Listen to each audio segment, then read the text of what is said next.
इसके बाद हम करते हैं डिस्कस जो postulates of Bohr atomic model, हम उनके बारे में बात करेंगे कि भाई जो बोहर थ्योरी है उसको डिराइव करने से पहले कौन कौन सी बातें आपने ध्यान रखनी पड़ेंगी। पोस्टुलेट्स क्या थे नील्स बोहर के, ठीक है। तो यहाँ पर हम देखेंगे postulates of Bohr atomic model. तो पहला पोस्टुलेट क्या था? पहला पोस्टुलेट था स्टेशनरी ऑर्बिट्स, ठीक है। तो एक बार हम देखते हैं कि वो स्टेशनरी ऑर्बिट्स क्या होते हैं। The electrons revolve around the nucleus in certain allowed circular paths called stationary orbits. कि भाई इलेक्ट्रॉन जो हैं वो न्यूक्लियस के अराउंड कुछ खास अलाउड जो भाई सर्कुलर ट्रेजेक्ट्रीज होती हैं उनके अंदर घूमते हैं। Where they do not radiate और रिक्वायर एनर्जी। और इन खास ऑर्बिट्स में घूमने के लिए इलेक्ट्रॉन्स को ना तो एनर्जी चाहिए और ना ही उनमें घूमते हुए इलेक्ट्रॉन्स एनर्जी एमिट करेंगे, ठीक है। रदरफोर्ड मॉडल मतलब एक तरह से अगर हम सोचें तो ये बिल्कुल रदरफोर्ड मॉडल का एक तरह से वही एक्सटेंशन ही था, क्योंकि रदरफोर्ड ने भी तो वही इलेक्ट्रॉन्स को न्यूक्लियस के चारों तरफ घुमाया था। लेकिन उनके मॉडल के अंदर दिक्कत क्या थी? उन्होंने न्यूक्लियस के चारों तरफ से इनको घुमा तो दिया था, लेकिन उनका मॉडल क्योंकि भाई जो क्लासिकल फिजिक्स है, जो क्लासिकल मैकेनिक्स है, उसके ऊपर काम करता है, तो जब पार्टिकल एक्सेलरेट होएगा तो वो एनर्जी एमिट करेगा in form of electromagnetic radiation, और वो किसके अंदर टक्कर मार देगा? लास्ट में न्यूक्लियस के अंदर, ठीक है। इन्होंने क्या बोल दिया भाई कि वो घूमते हुए एनर्जी रेडिएट ही नहीं करेगा, इलेक्ट्रोमैग्नेटिक रेडिएशन एमिट ही नहीं करेगा। जब तक वो अपने ऑर्बिट में रहता है उसको एनर्जी ना तो चाहिए ना हो वो एनर्जी एमिट करेगा, ओके। अब आपके दिमाग में ये आएगा कि भाई वो फिर उस ऑर्बिट में बना क्यों रहेगा, वो नज़दीक क्यों नहीं जाए? क्योंकि उसको भाई आप खुद सोचो, न्यूक्लियस क्या होता है? पॉजिटिव। इलेक्ट्रॉन क्या होता है? नेगेटिव। तो क्या इलेक्ट्रॉन को न्यूक्लियस अपनी तरफ नहीं खींचेगा क्या? बिल्कुल खींचेगा। तो वो उसके अंदर टक्कर क्यों नहीं मार देता? तो इसी पोस्टुलेट में उन्होंने क्या बोला कि the electrostatic force of attraction between the electron and nucleus is counter balanced by the centrifugal force acting on the revolving electron. आप समझे मेरी बात? अब आप ये बताएं, मान लिया आप यहाँ मान लो न्यूक्लियस और ये घूमता है इलेक्ट्रॉन ऐसे, ठीक है। तो ये इलेक्ट्रॉन ऐसे घूमते घूमते, पहले आप ये बताओ, ये इलेक्ट्रॉन क्या है? नेगेटिव, और न्यूक्लियस क्या है? पॉजिटिव। तो क्या ये न्यूक्लियस इस इलेक्ट्रॉन को अपनी तरफ नहीं खींचेगा क्या? बिल्कुल खींचेगा। तो ये इसमें टक्कर क्यों नहीं मार देता? तो बोहर ने इस प्रॉब्लम को कैसे सॉल्व किया? उन्होंने ये बोल दिया कि भाई अगर हम इस इलेक्ट्रॉन को घुमाते हैं तो क्या इस घूमते हुए इलेक्ट्रॉन के ऊपर एक सेंट्रीफ्यूगल फोर्स एक्ट नहीं करेगी क्या? अरे भाई सेंट्रीफ्यूगल फोर्स आपको पता ही है अवे फ्रॉम द सेंटर लगती है, ठीक है। और सेंट्रीपिटल फोर्स क्या लगती है? Toward centre. तो यहाँ पर जो सेंट्रीपिटल फोर्स है वो तो किसकी कोस्ट पे आ जाएगी? इलेक्ट्रोस्टैटिक फोर्स ऑफ अट्रैक्शन कोस्ट पे। और सेंट्रीफ्यूगल फोर्स जो इलेक्ट्रॉन घूमते हुए एक्सर्ट करेगा वो होगी सेंटर से अवे। अब आप ये बताएं कि अगर इलेक्ट्रोस्टैटिक फोर्स ऑफ अट्रैक्शन जो सेंटर की तरफ लगती है इस इलेक्ट्रॉन के ऊपर, ठीक है, जो सेंटर की तरफ लगती है, और इस इलेक्ट्रॉन के ऊपर लगने वाली सेंट्रीफ्यूगल फोर्स वो बराबर हो जाए, तो क्या इलेक्ट्रॉन अपने ऑर्बिट में नहीं बना रहेगा क्या? कि अगर किसी घूमते हुए पार्टिकल के ऊपर इनवर्ड फोर्स और आउटवर्ड फोर्स दोनों बराबर हों तो वो कहाँ जाएगा? वो वहीं पर तो रहेगा, इजंट इट? तो उनका पहला पोस्टुलेट मैंने आपको इसको आगे बताया था। तो उसमें क्या होता है कि भाई इलेक्ट्रॉन को क्योंकि आपने ऑर्बिट में रखना है, स्टेशनरी ऑर्बिट्स इनको इसीलिए बोलते हैं क्योंकि आपने इलेक्ट्रॉन को ऑर्बिट में आपने बनाए रखना है, ठीक है। तो उसके ऊपर लगने वाला न्यूक्लियस की तरफ लगने वाला इनवर्ड पुल और आउटवर्ड जो भाई उसके ऊपर फोर्स है वो इक्वल होने चाहिए, ठीक है। तो आप ये बताएं इनवर्ड फोर्स क्या लगेगी? टुवर्ड सेंटर कौन सी लगेगी? Electrostatic force of attraction. वो क्या होती है? 1/4 पाई एप्सिलॉन नॉट। आपको पता है एप्सिलॉन नॉट क्या है?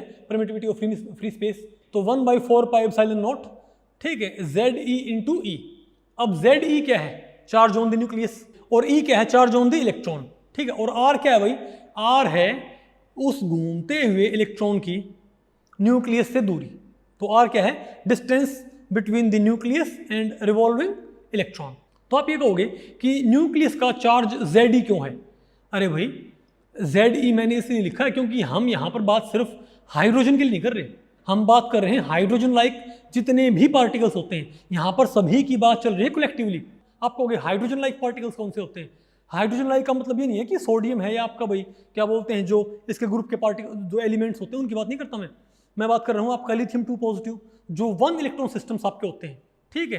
तो आपका लिथियम 2 पॉजिटिव है या आपका भाई बेरिलियम 3 पॉजिटिव है, ये आपका हीलियम 1 पॉजिटिव है। इन सभी के अंदर क्या होता है, एक सिंगल इलेक्ट्रॉन भाई एग्जिस्ट करता है, इजंट इट। तो ये चीज़ आपने अपने भाई ध्यान में रखनी है। तो हाइड्रोजन के लिए Z क्या होता है 1, तो भाई E ही क्या हो जाएगा, क्योंकि आपको पता है भाई, तो उस वक्त न्यूक्लियस का चार्ज भी क्या होगा E, और इलेक्ट्रॉन का चार्ज भी क्या होगा E। लेकिन अगर लिथियम 2 पॉजिटिव हो तो लिथियम 2 पॉजिटिव में एक तो क्या है इलेक्ट्रॉन, उसका चार्ज तो क्या है E। लेकिन भाई जो न्यूक्लियस है वहाँ पर क्योंकि 3 प्रोटॉन्स, मतलब आपको पता होगा ना कि भाई न्यूक्लियस के ऊपर चार्ज क्या होता है, इलेक्ट्रॉन का 3 गुना होता है लिथियम 2 पॉजिटिव केस में, ठीक है। लिथियम एटम के ऊपर 2 पॉजिटिव है, लेकिन बाद में जब भाई प्रोटॉन की इन्वेंशन हुई तो आपको पता है उसके अंदर 3 क्या होते हैं प्रोटॉन, तो 3 प्रोटॉन तो उसका चार्ज क्या होता है भाई, प्रोटॉन चार्ज क्या होता है इलेक्ट्रॉन बराबर, तो 3e नहीं हो जाएगा, ठीक है। तो हाइड्रोजन के लिए Z क्या होगा 1e, हीलियम 1 पॉजिटिव के लिए Z क्या हो जाएगा 2e, लिथियम 2 पॉजिटिव के लिए Z क्या हो जाएगा 3e, और आपका बेरिलियम 3 पॉजिटिव के लिए Ze की वैल्यू क्या हो जाएगी 4e। तो आप समझ गए मेरी बात भाई कि चार्ज ऑन द न्यूक्लियस यानी कि Ze और चार्ज ऑन द इलेक्ट्रॉन उनकी मल्टीप्लाई आपने पढ़ा होगा ना भाई, अरे भैया आपने कूलम्स लॉ आपने पढ़ा होगा, ठीक है, कि भाई Q1 Q2 बाई r²। तो Q1 तो यहाँ पर क्या है charge on the nucleus, Q2 यहाँ पर क्या है चार्ज ऑन द इलेक्ट्रॉन, और r यहाँ पर क्या है डिस्टेंस ऑफ सेपरेशन, ठीक है। तो भाई ये है आपकी इलेक्ट्रोस्टैटिक फोर्स ऑफ अट्रैक्शन, और ये किसके बराबर होनी चाहिए, सेंट्रीफ्यूगल फोर्स की। अब सेंट्रीफ्यूगल फोर्स तो क्या है mv²/r, m क्या है mass of the electron, v क्या है वेलोसिटी, ठीक है, और r बताओ भाई यहाँ पर क्या है distance between the nucleus and electron, ठीक है। तो पहला पोस्टुलेट क्या कहता है कि भाई इलेक्ट्रोस्टैटिक फोर्स ऑफ अट्रैक्शन बराबर होनी चाहिए इलेक्ट्रॉन पे लगने वाली सेंट्रीफ्यूगल फोर्स के। तो ये आपका है पहला पोस्टुलेट। अब हम देखते हैं इसका भाई दूसरा पोस्टुलेट। दूसरा पोस्टुलेट क्या बोलता है बोहर एटॉमिक मॉडल का, दूसरा पोस्टुलेट ये कहता है quantization of the angular momentum. अब क्वांटाइजेशन का मतलब यहाँ पर क्या है, the angular momentum of electron revolving in the stationary orbit can only be an integral multiple of h upon 2 pi। तो दूसरा पोस्टुलेट कहता है कि जो इलेक्ट्रॉन न्यूक्लियस के चारों तरफ घूमने लग रहा है उसका एंगुलर मोमेंटम क्या होएगा क्वांटाइज्ड, और किसका इंटीग्रल मल्टीपल होएगा h अपॉन 2 पाई का। यानी कि या तो घूमते हुए इलेक्ट्रॉन का एंगुलर मोमेंटम हो सकता है 1 h अपॉन 2 पाई, या 2 h अपॉन 2 पाई, या 3 h अपॉन 2 पाई, 4 h अपॉन 2 पाई, 5 h अपॉन 2 पाई। आप समझे मेरी बात, जो एंगुलर मोमेंटम है तो ये उन्होंने भाई क्या बोलते हैं धक्के से इनकॉर्पोरेट किया है। इसी चैप्टर के अंदर हम आगे पढ़ते हैं wave mechanical model of atom, जो आपको पता भाई एरविन श्रोडिंगर ने जो मॉडल दिया था, और वहां पर आप देखोगे कि क्वांटाइजेशन अपने आप अराइज होता है टू सेटिस्फाई बाउंड्री कंडीशंस, ठीक है। और लेकिन नील्स बोर ने क्वांटाइजेशन धक्के से इनकॉर्पोरेट किया है हिट एंड ट्रायल से। तो ये उनका एक पोस्टुलेट है, उनका अजम्पशन है कि एंगुलर मोमेंटम इलेक्ट्रॉन का क्या होना चाहिए h अपॉन 2 पाई का इंटीग्रल मल्टीपल, ठीक है। अब आप ये बताओ क्लासिकली एंगुलर मोमेंटम क्या होता है, क्लासिकली एंगुलर मोमेंटम की वैल्यू क्या होती है। थोड़ा भाई इस पोस्टुलेट को थोड़ा हम एक बार एक्सप्लोर कर लेते हैं, इसका मतलब क्या है। अरे भाई आपको पता है कि दो तरह की मोशन होती है, एक तो होती है आपकी लीनियर मोशन, एक आपकी होती है एंगुलर मोशन, ठीक है। लीनियर मोशन में क्या होता है कि मान लिया मैं यहाँ हूँ तो मुझे यहाँ से वहाँ पर जाना है, तो मैं एक लाइन में ट्रेवल करता हूँ स्ट्रेट लाइन में, ठीक है, इसको हम बोलते हैं लीनियर मोशन। इसमें एक होता है मास, एक होती है वेलोसिटी। तो लीनियर मोमेंटम कैसे निकलता है, लीनियर मोमेंटम को हम शो करते हैं pc, और उसकी वैल्यू कैसे निकलती है मास इंटू वेलोसिटी, ठीक है, mv। तो p क्या होता है mv। लेकिन जब इस तरह की मोशन होती है तो लीनियर मोशन के बजाय जब आप एंगुलर मोशन स्टडी करते हो तो आपको मालूम होना चाहिए कि एंगुलर मोशन में होता है एंगुलर मोमेंटम बजाय कि लीनियर मोमेंटम। और एंगुलर मोमेंटम कैसे होता है कैलकुलेट, लीनियर मोमेंटम में क्या था mv, यहां पर मास के बजाय क्या होता है मोमेंट ऑफ इनर्शिया I, और लीनियर वेलोसिटी के बजाय यहां पर क्या होता है एंगुलर वेलोसिटी ओमेगा। पढ़ा होगा आपने भाई, लीनियर मोशन में क्या होता है लीनियर वेलोसिटी, एंगुलर मोशन में क्या होती है angular velocity. Linear velocity v होती है, एंगुलर वेलोसिटी ओमेगा होती है। अगर आपने लीनियर वेलोसिटी को मास से मल्टीप्लाई कर दिया यानी कि mv, तो क्या आ जाएगा आपके पास लीनियर मोमेंटम। और अगर आपने भाई एंगुलर वेलोसिटी को यानी कि ओमेगा को आपने मल्टीप्लाई कर दिया मोमेंट ऑफ इनर्शिया से, तो आपके पास क्या आ जाएगा एंगुलर मोमेंटम, ठीक है, जिसको हम भाई रिप्रेजेंट करते हैं L से, यानी कि I ओमेगा, यानी कि mv linear momentum, I omega angular momentum, ठीक है। क्लासिकली आपको पता भाई कि एंगुलर मोमेंटम क्या होता है I ओमेगा, जिसको हम L से रिप्रेजेंट करते हैं, ठीक है। भाई सेकंड पोस्टुलेट को आप थोड़ा एक्सप्लोर तो करोगे, ठीक है। आप इसको बराबर रखो NH/2 के। आप कहोगे कि NH/2 तो क्या भाई, एंगुलर मोमेंटम की क्वांटाइज्ड वैल्यू, और क्या बोलते हैं आई ओमेगा क्या है, एंगुलर मोमेंटम की क्लासिकल वैल्यू। तो इनको हम बराबर कैसे रख सकते हैं, हम इनको भी बराबर रख सकते हैं। आप मुझे एक बात बताएं कि एक तो होता है कॉन्टिन्यूस डोमेन, एक होता है क्वांटम डोमेन। ये बात आपने ध्यान रखनी है कि कॉन्टिन्यूस डोमेन की सारी वैल्यू क्वांटम डोमेन में नहीं होती, लेकिन क्वांटम डोमेन की सारी वैल्यू कहाँ होती हैं, कॉन्टिन्यूस डोमेन में। फॉर एग्जाम्पल आप ये मानो कि इस टेबल से यहाँ तक की हाइट 5 फुट है, ये हाइट भाई 5 फीट मान लो, ठीक है। तो 1 फीट, और ये मानो तो यहाँ से यहाँ तक भाई टेबल तक एक बिल्कुल एक कॉन्टिन्यूस स्लोप है, और यहाँ पर क्या बोलते हैं भाई 4 सीढ़ियाँ हैं, मतलब टोटल सीढ़ियाँ हो गई 5। तो 1 सीढ़ी, 2, 3, 4, 5, यहाँ पर तो क्या है 5 स्टेप्स। ये जो हमारा भाई प्लेटफॉर्म यहाँ पर हम रखेंगे एक, उसकी हाइट क्या है 5 फीट। तो भाई 5 फीट, 4 फीट, 3 फीट, 2 फीट और 1 फीट और 0 फीट। तो 0 feet, 1 feet, 2 feet, 3 feet, 4 feet और 5 फीट, और यहाँ पर क्या भाई, ठीक है। तो आप यहाँ से यहाँ पर आप देखोगे तो इस साइड में ये कहूँ कि भाई बताओ हाइट की कौन कौन सी वैल्यू अलाउड है, अवेलेबल यहाँ पर भाई कौन सी है, 0, 1, 2, 3, 4, 5। क्या यहाँ पर भाई हाइट की 0.5 फीट अलाउड है? नहीं, क्योंकि 0.5 फीट पे यहाँ पर कोई भाई स्टेप है ही नहीं। यहाँ या तो यहाँ पर स्टेप कहाँ पर है, 1 फीट पे या 2 फीट पे या 3 फीट पे या 4 फीट पे या 5 फीट पे, ठीक है। तो वहाँ पर तो भाई जो वैल्यूज हैं वो सिर्फ क्वांटम डोमेन में, यानी कि 0 से 5 तक का ये तो क्या है क्वांटम डोमेन, और ये 0 से 5 तक क्या है कॉन्टिन्यूस डोमेन। अब एक चींटी ये मानो इस स्लोप पे ऐसे ट्रेवल कर रही है, तो चींटी यहाँ पर है तो उसकी हाइट क्या होगी 0 फीट, थोड़ा ऊपर आएगी तो 0.1 फीट, थोड़ा ऊपर आएगी तो भाई 0.2 फीट, थोड़ा और ऊपर आएगी तो भाई 0.11 फीट भी हो सकती है भाई, ठीक है। यानी यहाँ पर वो चींटी यहाँ से यहाँ पर स्लोप पे ट्रैवल करते हुए उस चींटी की हाइट 0 फीट भी हो सकती है, 5 फीट भी, 1.5 फीट भी, 0.5 फीट भी, 1.53, 1.59 कुछ भी पॉसिबल है। लेकिन अगर वो चींटी यहाँ से यहाँ पर आने की कोशिश करे तो या तो आप उसको कहाँ रखोगे, 0 फीट पे या 1 फीट पे या 2 फीट पे या 3 फीट पे या 4 फीट पे, यानी कि यहाँ इस साइड चींटी कुछ खास हाइट ही अटेन कर सकती है। तो यहाँ पर हम क्या बोलेंगे, ये क्या हाइट का क्वांटम डोमेन, ये क्या आपका भाई कॉन्टिन्यूस डोमेन, ठीक है। तो क्वांटम डोमेन की सारी वैल्यू यहाँ पर कौन कौन सी वैल्यू है, 0, 1, 2, 3, 4, 5। तो क्या यहाँ पर चींटी 0, 1, 2, 3, 4, 5 हाइट अटेन नहीं कर सकती, क्या बिल्कुल अटेन कर सकती है। यानी कि क्वांटम डोमेन की सारी वैल्यू कहाँ पर है, कॉन्टिन्यूस डोमेन के अंदर।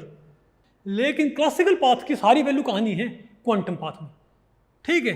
तो आप इनके कॉरस्पॉन्डिंग्स तो यहाँ पर ढूंढ सकते हो, यानी कि क्वांटम डोमेन में जो क्वांटम वैल्यूज होती हैं उनके कॉरस्पॉन्डिंग जो भाई वैल्यूज होती हैं उनको आप चेक कर सकते हो भाई।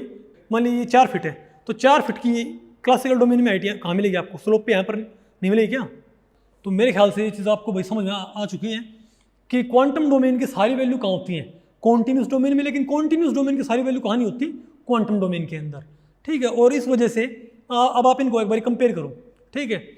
तो दूसरा पोस्टुलेट क्या था, दूसरा पोस्टुलेट था ना भाई कि एंगुलर मोमेंटम जो है इलेक्ट्रॉन का, रिवॉल्विंग इलेक्ट्रॉन का, ठीक है, वो क्या होगा h/2 का इंटीग्रल मल्टीपल। तो आप ये बताओ क्लासिकली एंगुलर मोमेंटम होता क्या है, मैंने आपको बताया था आई ओमेगा, ठीक है, जहां पर आई क्या है आपका मोमेंट ऑफ इनर्शिया, और ओमेगा आपका बताओ क्या है एंगुलर वेलोसिटी। 11th में आपने पढ़ा होगा ना कि मोमेंट ऑफ इनर्शिया की वैल्यू क्या होती है, mr²। यहाँ पर ध्यान रखना भाई, मैं यहाँ पर म्यू इस्तेमाल नहीं कर रहा, ठीक है ना। तो mr² यहाँ पर क्या है मोमेंट ऑफ इनर्शिया, और ओमेगा क्या होता है, और v क्या होता है ओमेगा r। अब एंगुलर वेलोसिटी लीनियर वेलोसिटी से कैसे कनेक्टेड होती है, v equal to omega r। तो ओमेगा क्या हो v/r, तो i is equal to mr², omega क्या होता है v/r। तो i को रिप्लेस करें आप mr² से और ओमेगा को आप रिप्लेस करें v/r से, तो r से r क्या हो जाएगा कैंसिल, हमारे पास क्या बचता है mvr। तो क्लासिकल एंगुलर मोमेंटम की वैल्यू क्या होती है mvr, और बोहर क्या बोलते हैं कि एंगुलर मोमेंटम की वैल्यू क्या होनी चाहिए nh/2 यानी कि क्वांटम वैल्यू, क्वांटम एक्सप्रेशन क्या है एंगुलर मोमेंटम का nh/2, क्लासिकल एक्सप्रेशन क्या है mvr। और आपको पता है क्योंकि भाई क्लासिकल डोमेन में सारी वैल्यू होती है क्वांटम डोमेन की, तो भाई क्वांटम वैल्यूज के क्लासिकल काउंटर पार्ट्स ढूंढने के लिए हम इनको इक्वल पुट कर सकते हैं। तो mvr should be equal to NH/2 तो ये आपका क्या है भाई, सेकंड पोस्टुलेट। ठीक है, तो ये हमने पढ़ लिए हैं इनके दो पोस्टुलेट। अब हम देखते हैं third, fourth and fifth postulate. Okay, तो भाई तीसरा पोस्टुलेट क्या कहता है? तीसरा पोस्टुलेट है स्टेशनरी न्यूक्लियस। स्टेशनरी न्यूक्लियस का मतलब यहां पर क्या है, since the mass of nucleus is very high, is very large in comparison two electrons. अब भाई न्यूक्लियस का मास क्योंकि बहुत ज्यादा होता है इलेक्ट्रॉन्स के कंपैरिजन में, ठीक है, तो आप इसकी मोशन को पूरी तरीके से नेग्लेक्ट कर सकते हो। मतलब आप क्या मान सकते हो, आप ये मान सकते हो कि इलेक्ट्रॉन तो घूमते हैं लेकिन न्यूक्लियस के अंदर किसी भी तरह की कोई मोशन नहीं है। तो ये आपका भाई क्या है, तीसरा पोस्टुलेट। अब देखते हैं भाई फोर्थ पोस्टुलेट क्या है बोहर एटॉमिक मॉडल का, non relativistic motion of electron. तो ये क्या कहता है, क्योंकि भाई इलेक्ट्रॉन की जो स्पीड होती है वो लाइट की स्पीड से काफ़ी कम होती है, ठीक है, तो आप इलेक्ट्रॉन के मास को वेरी नहीं करना आपको, मतलब आप इलेक्ट्रॉन के मास को सिंपली कांस्टेंट मान सकते हो। ठीक है, जो आप मानते हो कि भाई 9.1 इंटू 10⁻⁻31 kg जो आप भाई लेते हो इलेक्ट्रॉन का मास, ठीक है, तो आप वो इसको मान सकते हो। ठीक है, तो ये आपका क्या है, फोर्थ पोस्टुलेट। अब हम देखते हैं फिफ्थ पोस्टुलेट। ये बात करता है इलेक्ट्रॉनिक ट्रांजिशन की। ठीक है, पहले हम एक बार इसको पढ़ लेते हैं, फिर इसके बारे में भाई इसका जो इंटरप्रिटेशन हुआ मैं आपको बताऊंगा। ठीक है, the revolving electrons can gain और loose energy only when they jump from one allowed orbit to another by absorbing or radiating electromagnetic radiation with frequency nu determined by the corresponding energy difference delta E। पांचवा postulate या वो ये बोलता है कि भाई electron, तो पहले पोस्टुलेट मैंने आपको क्या बताया था कि इलेक्ट्रॉन्स अपने ऑर्बिट में बने रहेंगे। जब तक कोई इलेक्ट्रॉन अपने ऑर्बिट में बना रहेगा उसको ना तो वो एनर्जी गेन करे और ना ही वो एनर्जी लूज करे, यानी कि ना तो वो एनर्जी भाई उसकी कम होएगी ना उसकी एनर्जी बढ़ेगी। लेकिन पांचवा पोस्टुलेट क्या बोलता है कि भाई इलेक्ट्रॉन एनर्जी लूज या गेन कर सकते हैं, बिल्कुल। सिर्फ कैसे, जब वो अपना ऑर्बिट चेंज करते हैं, यानी कि या तो वो किसी नियर ऑर्बिट से किसी फार ऑर्बिट में जाए, किसी नज़दीकी ऑर्बिट से अगर वो किसी दूर के ऑर्बिट में जाता है तो वो एनर्जी एब्जॉर्ब करके जाएगा, और अगर वो किसी दूर के ऑर्बिट से नज़दीक के ऑर्बिट में आएगा तो वो एनर्जी रेडिएट करेगा। ठीक है, और जो फ्रीक्वेंसी वो एब्जॉर्ब या एमिट करेगा वो फ्रीक्वेंसी डिपेंड करेगी उस एनर्जी डिफरेंस के। समझे मेरी बात? मान लिया भाई पहले ऑर्बिट से दूसरे ऑर्बिट में जाता है, तो पहले ऑर्बिट की एनर्जी में और दूसरे ऑर्बिट की एनर्जी में जो डिफरेंस होगा उस डिफरेंस के बराबर एनर्जी जो फ्रीक्वेंसी सप्लाई करेगी। अब ये आपने ध्यान रखना भाई कि वो फोटोन में यकीन नहीं करते थे, उन्होंने भाई रेडिएशन को माना तो यही था कि भाई क्या बोलते हैं वेव की तरह ही, लेकिन उन्होंने फिर भी क्या मान लिया कि एनर्जी एमिट या एब्जॉर्ब सिर्फ कब होएगी, जब वो जो मूविंग पार्टिकल है वो अपना ऑर्बिट चेंज करते, यानी पहले ऑर्बिट से दूसरे ऑर्बिट में जाएगा, ठीक है, तो वो एनर्जी एब्जॉर्ब करेगा, और दूसरे से जब वो पहले में आएगा तो वो एनर्जी रेडिएट करेगा, यानी कि लोअर एनर्जी ऑर्बिट से अगर हायर एनर्जी ऑर्बिट में जाएगा तो एनर्जी क्या होगा, एब्जॉर्ब करेगा, और अगर हायर एनर्जी ऑर्बिट से लोअर एनर्जी ऑर्बिट में आता है तो वो एनर्जी क्या करेगा, रेडिएट करेगा। और जो भाई जो जिस फ्रीक्वेंसी की रेडिएशन वो एब्जॉर्ब या एमिट करता है वो फ्रीक्वेंसी डिपेंड करती है जो इन्वॉल्व्ड ऑर्बिट्स हैं उनकी एनर्जी गैप के बराबर, उनकी एनर्जी गैप से भाई वो फ्रीक्वेंसी डिसाइड होगी। ठीक है, चलो भाई इसको एक बार मैं आपको थोड़ा बेटर तरीके से आपको भाई शो करते हैं। आप ये देखिए, नजर आया आपको कि भाई कि जब फिलहाल ये नीचे वाले ऑर्बिट में है, जब ये अब फर्स्ट ऑर्बिट से दूसरे में जाता है तो ये फोटोन एब्जॉर्ब करता है, और जब ये ऊपर से नीचे आता है यानी कि डिस्टेंस ऑर्बिट से नियर बाई ऑर्बिट में आता है तो ये एनर्जी लूज करता है in form of electromagnetic radiation. ठीक है, आप ये देखें, नजर है आपको, जैसे ही इसने अपना ऑर्बिट चेंज किया है, यानी कि अभी इसकी एनर्जी क्या है, ज़्यादा, अभी इसकी एनर्जी क्या होगी, कम, तो जैसे ही इसकी एनर्जी घटती है तो ये क्या एमिट करता है, इलेक्ट्रोमैग्नेटिक रेडिएशन। और फिर अब देखो भाई, अब ये बताओ क्या होगा, अब आप ये देखें, अब जैसे ही ये रेडिएशन आती है तो ये इसको एब्जॉर्ब करके ये अपना ऑर्बिट फिर से क्या कर लेगा, चेंज। ये देखिए, नजर आया आपको? ठीक है, तो मेरे ख्याल से भाई ये चीज़ आपको क्लियर हो चुकी है कि भाई लास्ट पोस्टुलेट क्या बोलता है, इलेक्ट्रॉन अपनी एनर्जी जब चेंज करेगा, ठीक है, जब वो अपना ऑर्बिट चेंज करेगा वो तभी एनर्जी एब्जॉर्ब या एमिट करेगा, ठीक है, तभी वो रेडिएशन एब्जॉर्ब या एमिट करेगा। और जो रेडिएशन वो एब्जॉर्ब या एमिट करेगा उसकी फ्रीक्वेंसी डिसाइड होएगी जो एनर्जी गैप है उससे। अगर एनर्जी गैप ज़्यादा है तो ज़्यादा फ्रीक्वेंसी का फोटोन एब्जॉर्ब या एमिट होएगा, और अगर मान लिया भाई एनर्जी गैप कम है तो कम फ्रीक्वेंसी का फोटोन एब्जॉर्ब या एमिट होएगा। ओके।